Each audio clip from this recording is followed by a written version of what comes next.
Hello and welcome back to the Commander's Guide for XCOM. I'm Jade Star. I'm Guava Moment. And today we have a very special episode for you. So is this like 3 seconds after the last one? Yeah, it is exactly afterwards. Normally I kind of cut out the little bit of base time between, but because the last one was part 2 of Slingshot, we expected part 3 to be pretty instantaneous. I do actually get about 2 days worth of time in between. Okay, you sold all of your thin men. You really shouldn't have done that. I'm going to get so many more Thin Men the next mission, though. Yeah, I guess. Yeah. And I had things I needed to buy. So I've never really tried flashbangs myself, or Neither have rounds. I. But people in the thread want to see them. I'm actually kind of curious to use them, so I figured I'd give it a try. Reaper rounds would be good against for an assault, but I always give them like the arc thrower and then something else. Yeah. With tactical rigging, putting on a flashbang grenade seems a lot less limiting than before when people only had one slot. Yeah, definitely. Other reason I sold all those corpses is because we need a couple new laser weapons. I appreciate your efforts to support the research team, Commander. I've already put the new recruits to work in the lab. And we need a little bit more money. Yeah, I wouldn't sell floater corpses.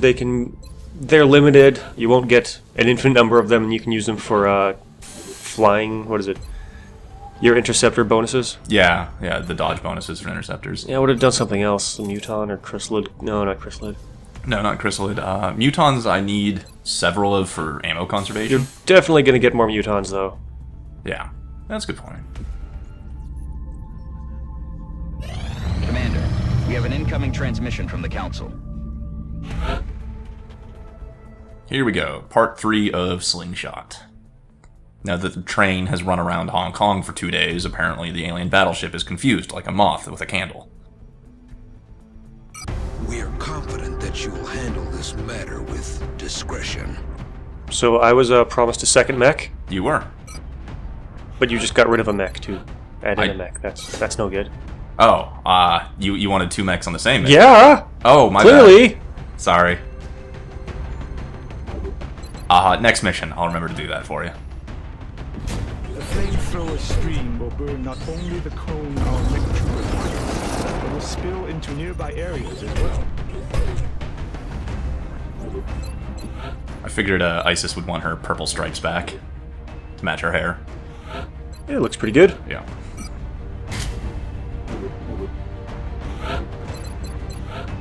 We're gonna need some lasers on.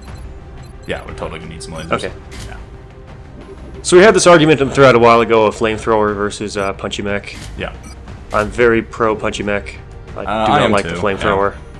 Yeah. The only exception I would really ever say to a punchy mech is a flamethrower on a support mech, just because you're going to keep it near your troops for the distortion field bonus, so you probably don't need it going as far or charging out of the way as a punchy mech. Did you do a sneaky thing there where you made laser weapons and then put them on the characters? You put laser sniper rifles, right? You made some of those? Okay, good. Yeah, Nidian has a laser sniper rifle. Okay, I did make a scatter laser as well for Sprawl, and then I thought better of it because I know what this mission is, and it's not really close range. We're heading into China for Well, it will be at some points. Yeah. I figured a laser rifle would do better, though.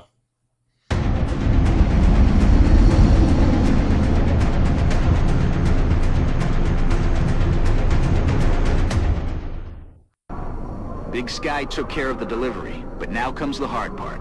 If we're going to set that battleship down intact, we'll have to start by disabling the power conduits positioned across its surface. There's no telling what we're going to find up there, but we should expect heavy resistance from the alien forces manning that ship. Objectives updated.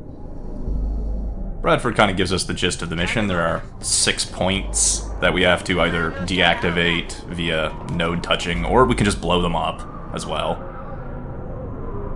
So this map is essentially an alien battleship map, but a little bit modified to make it a little bit easier. Yeah, it's scaled down. When you actually shoot down battleships, the enemy count is much worse. And yeah, you don't have to go into the bridge on this map. Yeah, that's right. I forgot about that. You also have a ton of thin men, which by the time you're probably shooting down battleships are not something you're going to see outside of council missions. I'm rolling. And there's this whole, like, kind of half of the map right at the start that you don't even have to use. Yeah. A regular battleship is a much bigger map, much harder enemies.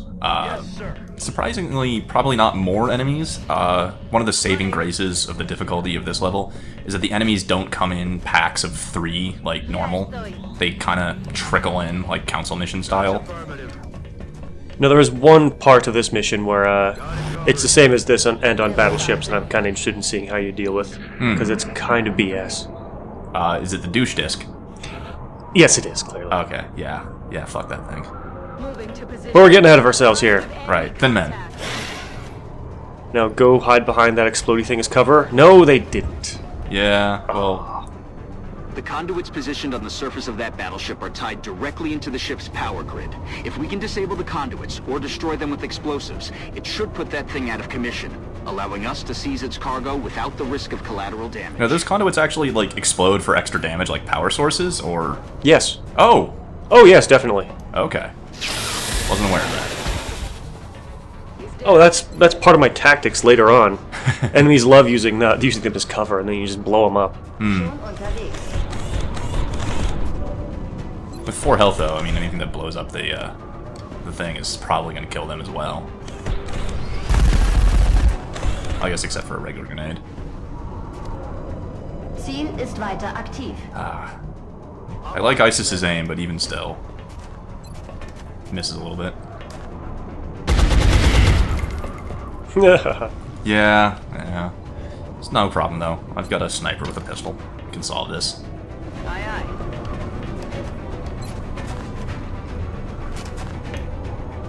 While we're mopping up thin men, we might as well talk a little bit about the support mech. While it's going to be spec'd differently than Tiny's punchy mech, we'll get into the flamethrower bits later, but I really love the support's ability that they bring into mechs. You can kind of see maybe not where she's standing currently, but you can usually see a kind of a halo effect around her of shimmering. Any soldiers of yours that are within that field get plus 10 defense while they're in cover, so it's really nice. I was really confused the first time I saw that. My second mech was a support, and I was just going for the achievement to like get one of every kind of soldier mech, and the support was running around with this halo. I'm like, what the hell is this? You didn't. Then Really I looked like at what the halo. Then I looked at what the skill was. Like, oh, okay. Yeah, you can kind of see the halo right there as it goes out.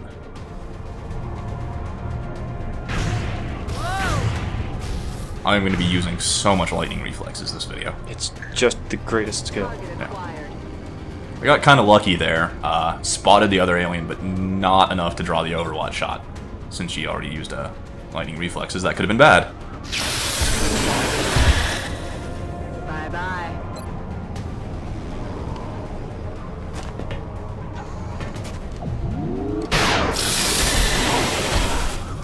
Love that sniper.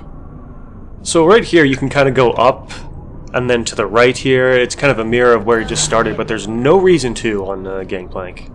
Or even on regular battleships, I think. It's this whole giant section of the map you don't ever need. It's kind of weird.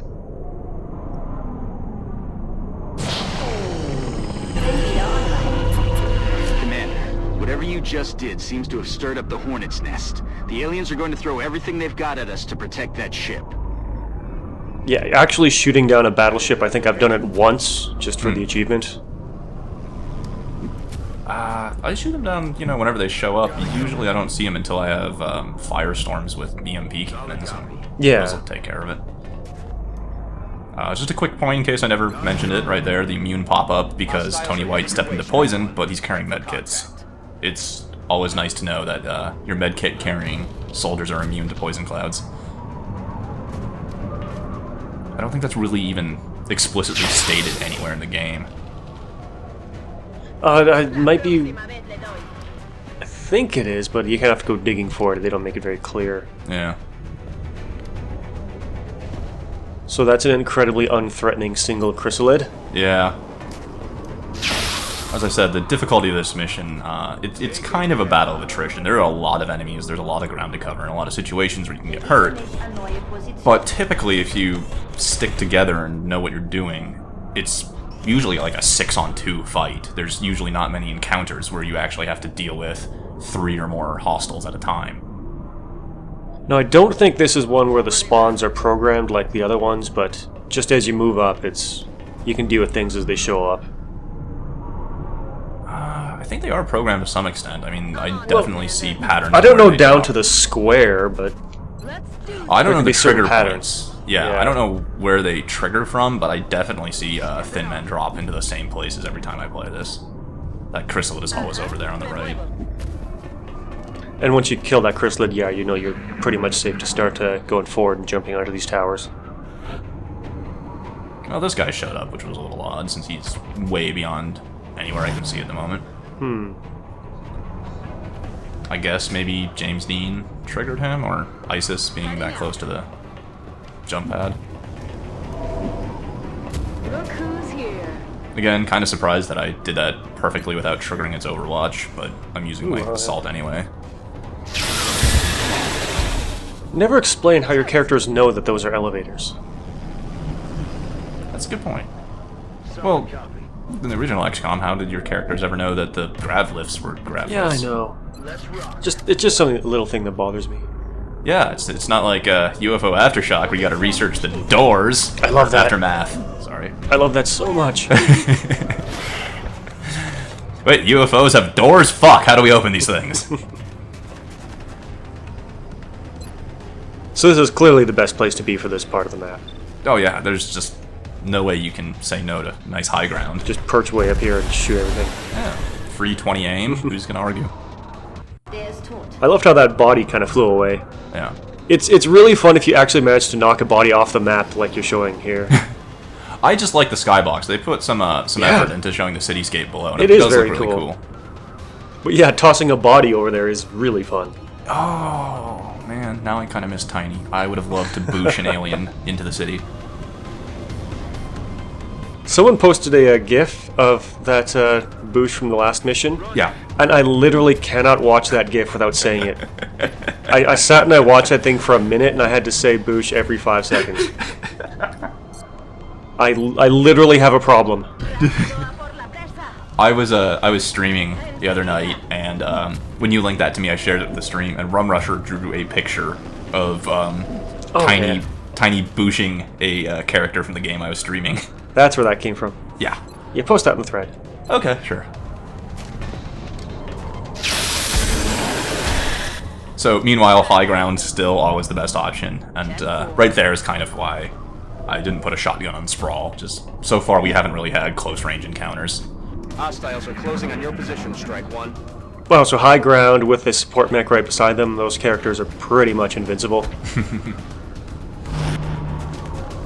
There's a guy begging for a rocket. Yeah, there were kind of a lot of options. I think James Dean was a little far away to be rocketing anything. We could collateral damage the power conduit.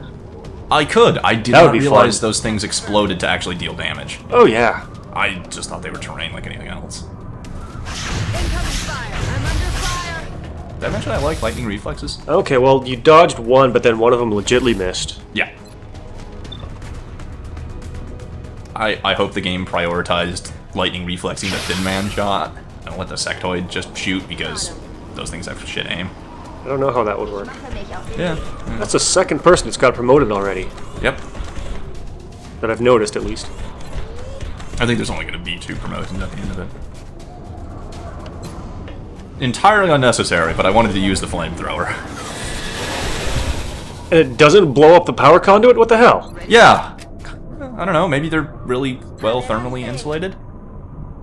See, that's when I end up using flamethrowers. It's because, you know, I feel like I have it and I should use it. You never really end up with that perfect scenario where you can roast 3 or 4 guys at once. Yeah, getting...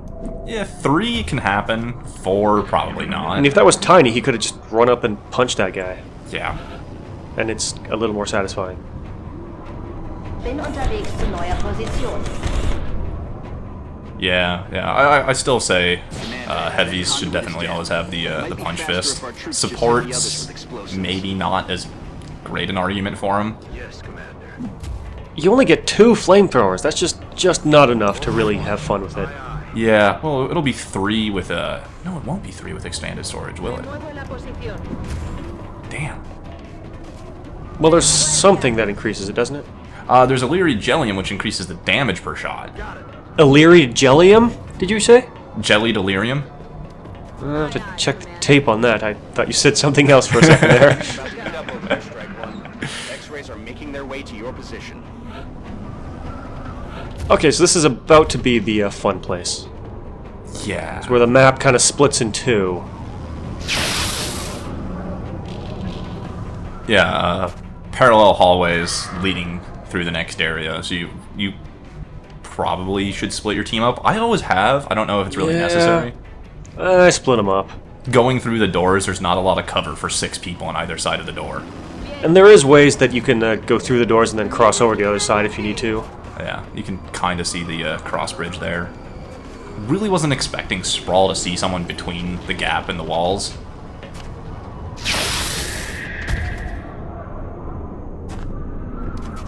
Out of the game. Otherwise, I would have probably taken that shot with Sprawl, but I didn't want to leave her standing out there in case that thin man did some weird bullshit. Yeah, so now you're probably going to do the same thing I do, just have one guy on each side of the door, one person standing in front of it. Everyone get ready, reload, before more we or start less. breaching through the door. I probably would have taken more time to do exactly that if I hadn't activated that thin man.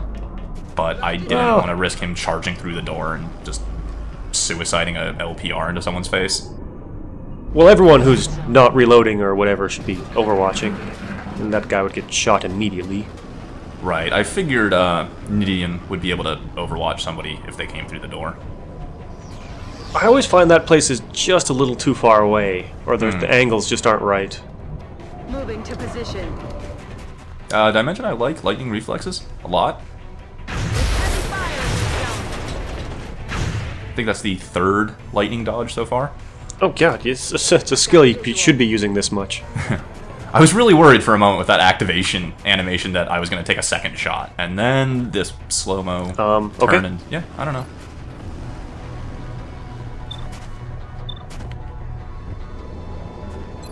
James Dean can now see because his wall has been blown away.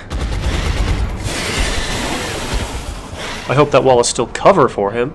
Yeah, it still counts as full cover. Oh, yes, it did. Yeah, okay.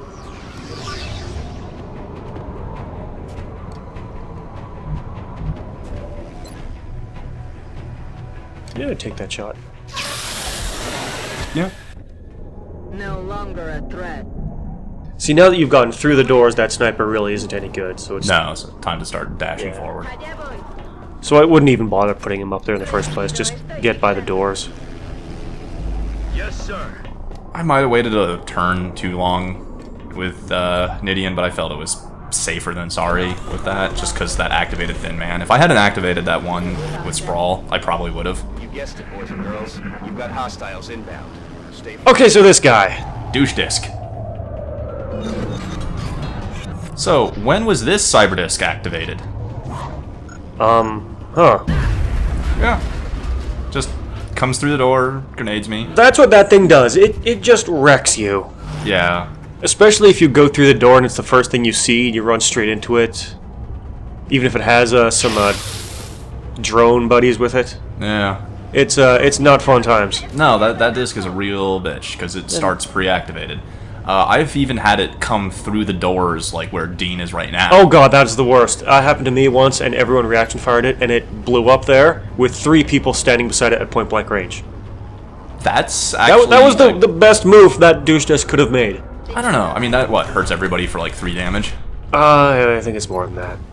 Well, you could have Death Blossomed you or grenaded you for more, probably. Damn it, missed that shot. I've had it fly through that door and then just take a normal shot and crit somebody for like 15 and just, whoop, he's dead. Yeah, it Get can fucked. do that too. So Shredder Rocket here might have been the better idea. I was considering it. That thing does have a giant pool of health.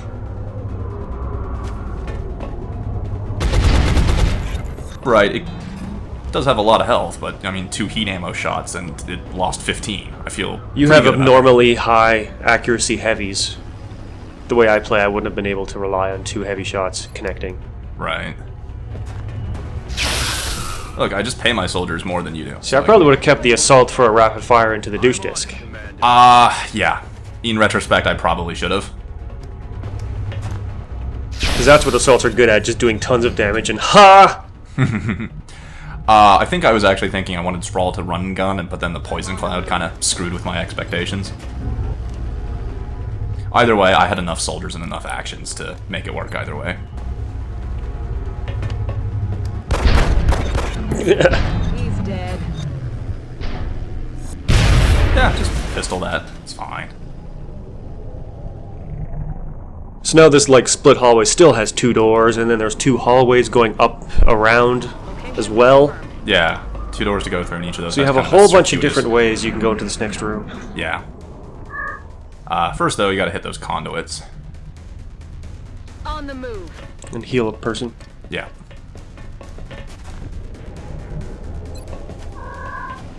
Quit your bitching. I was kind of at a loss of what to put on Nidian's second inventory slot.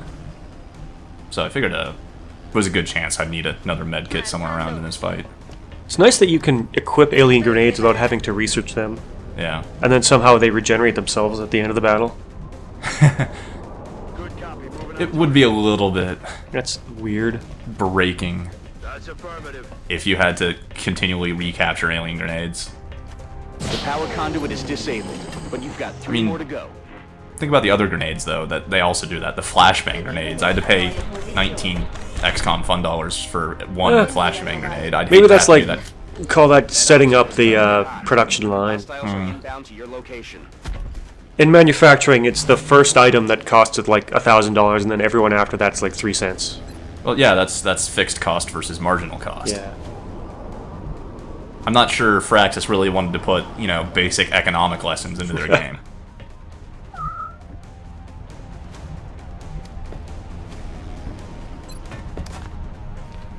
So I actually prefer going up these ramps where these thin men are, Do you? rather than going through the door. If you go through the door, there's just no real good cover anywhere. Well, the sides of the doors are both high cover. Yeah, but there's through that, there's nothing really. Yeah, that's true. On the move. Good to go. I usually just have one person by the door so that once the people on the top go through, if they see anyone, then whoever's at the door can just charge in and kind of take a suicide shot at anything that remains if they have to. Or like it's good to keep a heavy there so they can fire a rocket, maybe hit a conduit and something. Not a bad plan. Heads up, Strike One. I just usually don't go up high. I don't know why. It's just Keep an eye out for hostiles. I run this map, you know, the same way I ran it the first time, and it works. Off screen, a thin man is getting shredded by a Someone's minigun. yeah. Yeah. Oh, okay, they hit. Good for them. Yeah.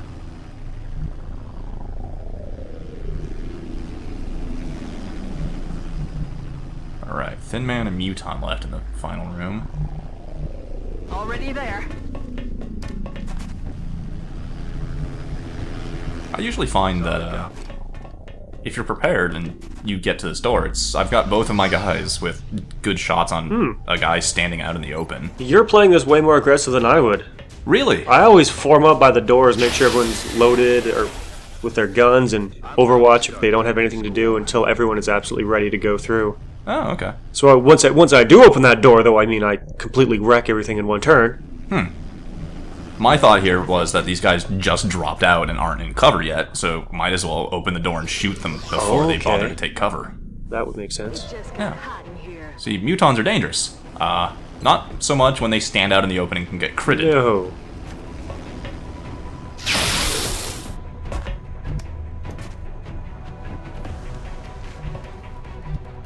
Heading to that location. I was kind of worried that moving will trigger an Overwatch after I've shot them. I don't know if actually being shot breaks Overwatch or not. I don't think so. So I was kind of thinking James Dean might have drawn an Overwatch shot there, if it was still active on that muton. But I don't know if being shot breaks it, or he just didn't move correctly to draw the fire. I'm sure someone will tell us.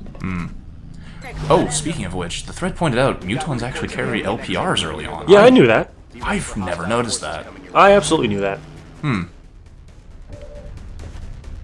I just always assumed mutons meant regular plasma rifles. Yeah, the first couple in certain missions do carry light plasma rifles. Yeah, they pointed that out in the train yard mission.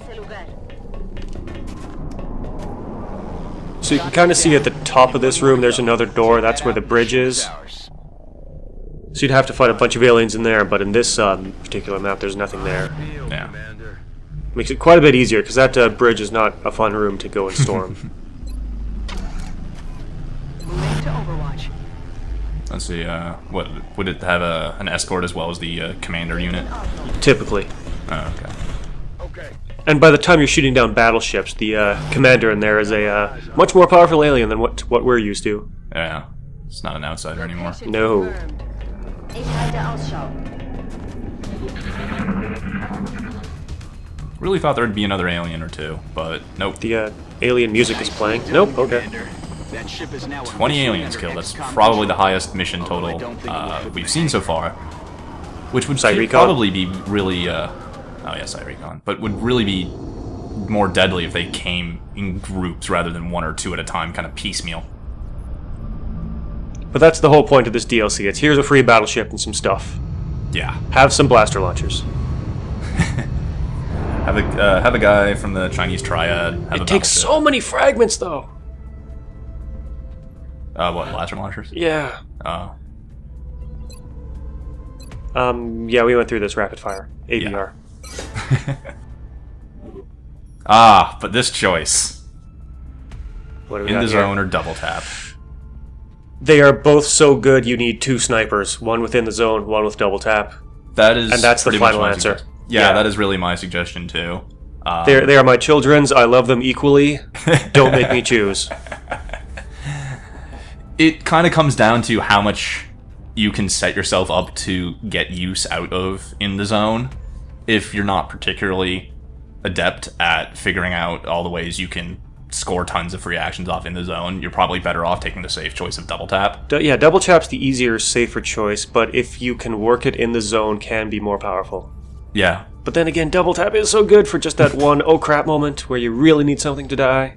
Yeah. They're If you so can good, minimize both of those them. oh crap moments, though, I think in the zone is better. I mean, it really is a toss-up. Nidian is getting in the zone, and whoever our next sniper to make it to Colonel will be getting double tap. Yeah, Also, that's pretty good. 124 aim. Suck it, aliens. Yeah.